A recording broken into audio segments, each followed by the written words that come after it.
Alright, so this is simultaneously really impressive and really frightening at the same time, and it's hit me in ways that I didn't really expect. So do you remember Will Smith eating spaghetti?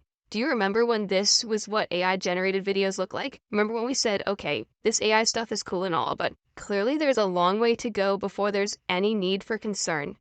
Well, welcome to the future, people, because this is also an AI-generated video. And so is this, completely synthesized out of thin air by computers. This one too, this is not real.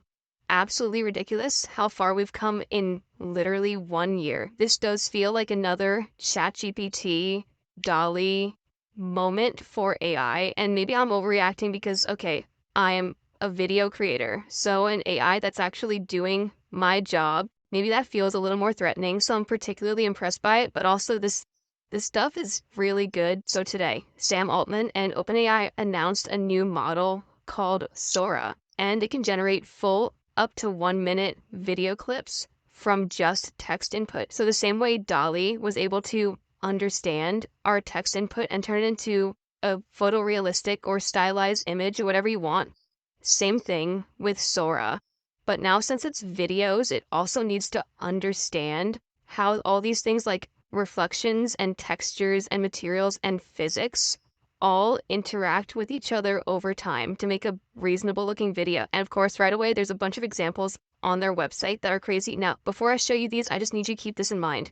You're about to watch a bunch of AI generated videos, and you know that you're about to watch a bunch of AI generated content. So you're already looking for this stuff, and it's not perfect. You will find imperfections, but not everybody who sees AI-generated content on the internet knows to be looking for that, so also keep that in mind.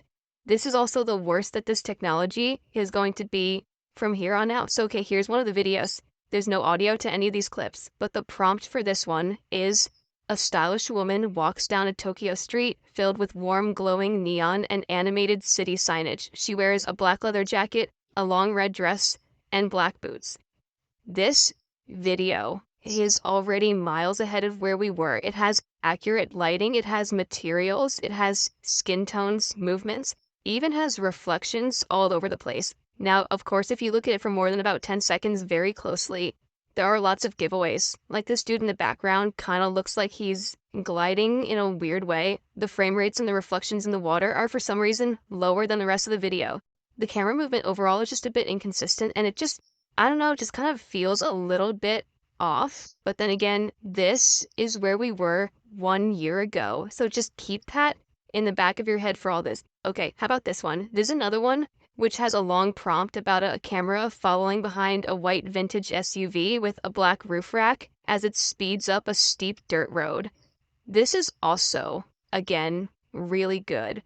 It kind of looks a little more video gamey because of how rock solid the drone footage is, but clearly very usable.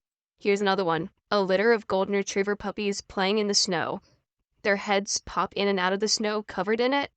It's so good. It feels like the physics of the fur and the ears and everything with the snow flying around in slow motion is incredible. I've looked through all the sample videos on OpenAI's website, and clearly these are the hand-picked best ones that they chose to share, where they just put in some text and then get a video and don't modify it. But there's really impressive stuff in there. Some of it has humans, some of it doesn't. Some of it is more realistic feeling, like the truck driving one, but some of them are more video gamey or more stylized. A lot of it is slow motion. I just have to say, how insanely fast these models are improving is genuinely, like, that's the shocking part. Like, I remember not even that many months ago, DALL-E 3, really, really high end.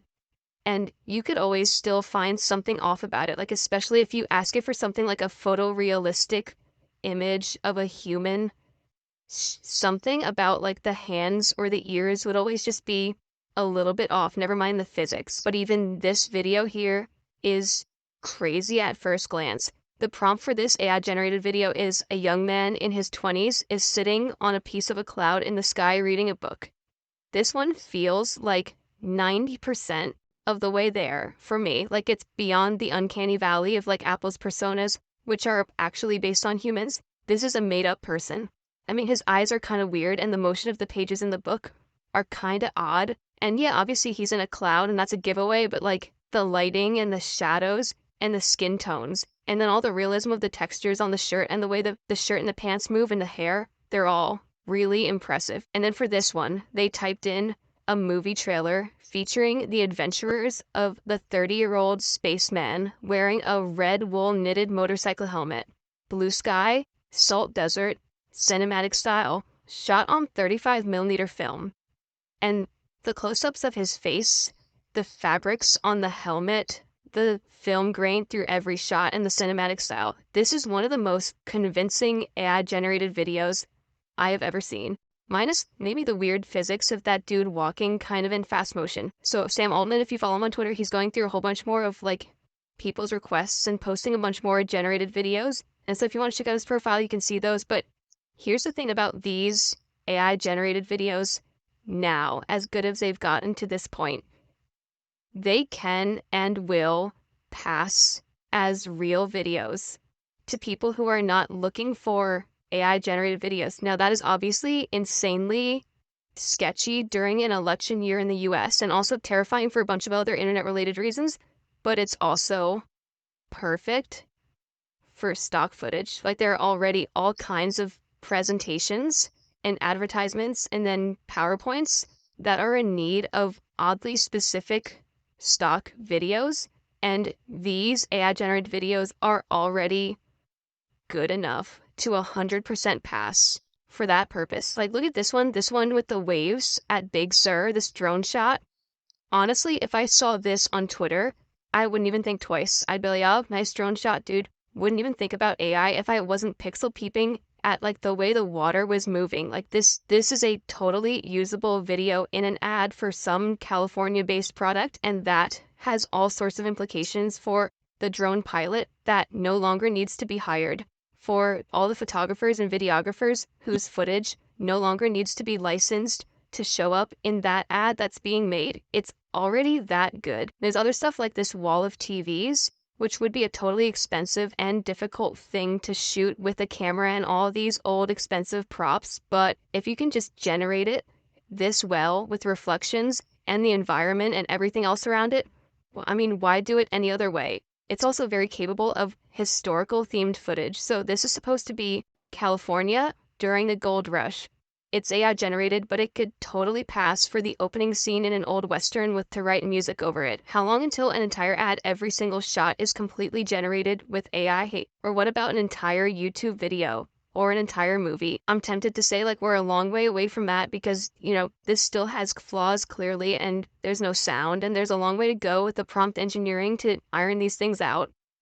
But then again, the spaghetti was like a year ago. Now, actually, like that OpenAI on their website, they show some of the downfalls too of this particular model.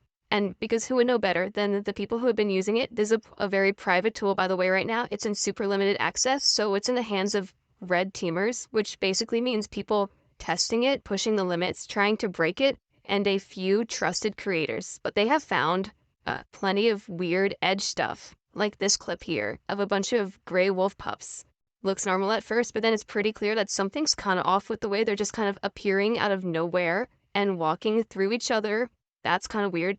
Or this clip of a guy running on a treadmill, which, I mean, I don't really have to say much more about why this one's weird, but this is my favorite one. Again, so again, just try to put yourself in the mind of someone who's not expecting AI. You're just scrolling through Facebook or Twitter or something, right? So you just see this video. So first, I just want you to watch this clip as if it's just a stock video you found of a grandma celebrating her birthday, and just try to think like, what, I wonder what birthday she's celebrating, right? I don't know. How old do you think she is? 60? 65? Maybe it's the big 70. She seems to really like that cake. And did you see it? Did you catch that? I'm gonna play it again, but this time watch the video knowing that AI generated photos and videos have trouble accurately doing hands.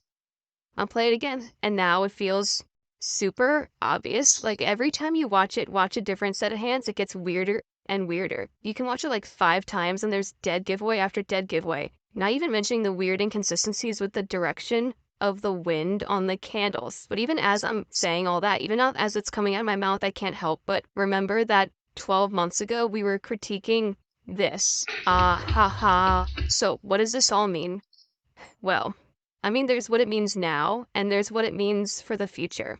Now, Sora, this thing that they've made, is clearly a really impressive video generation AI tool that is both going to fool people and also be very useful. There's also a watermark in the bottom corner of every video generated by it. So if you see one of those videos and ideally it hasn't been cropped out, then that's at least a pretty clear indicator that it's AI generated, it's a Sora video. But I do think they're gonna have to be very careful with this. They're gonna have a whole bunch of safety stuff to keep in mind. I think they'll probably have to be even more safe than DALL-E.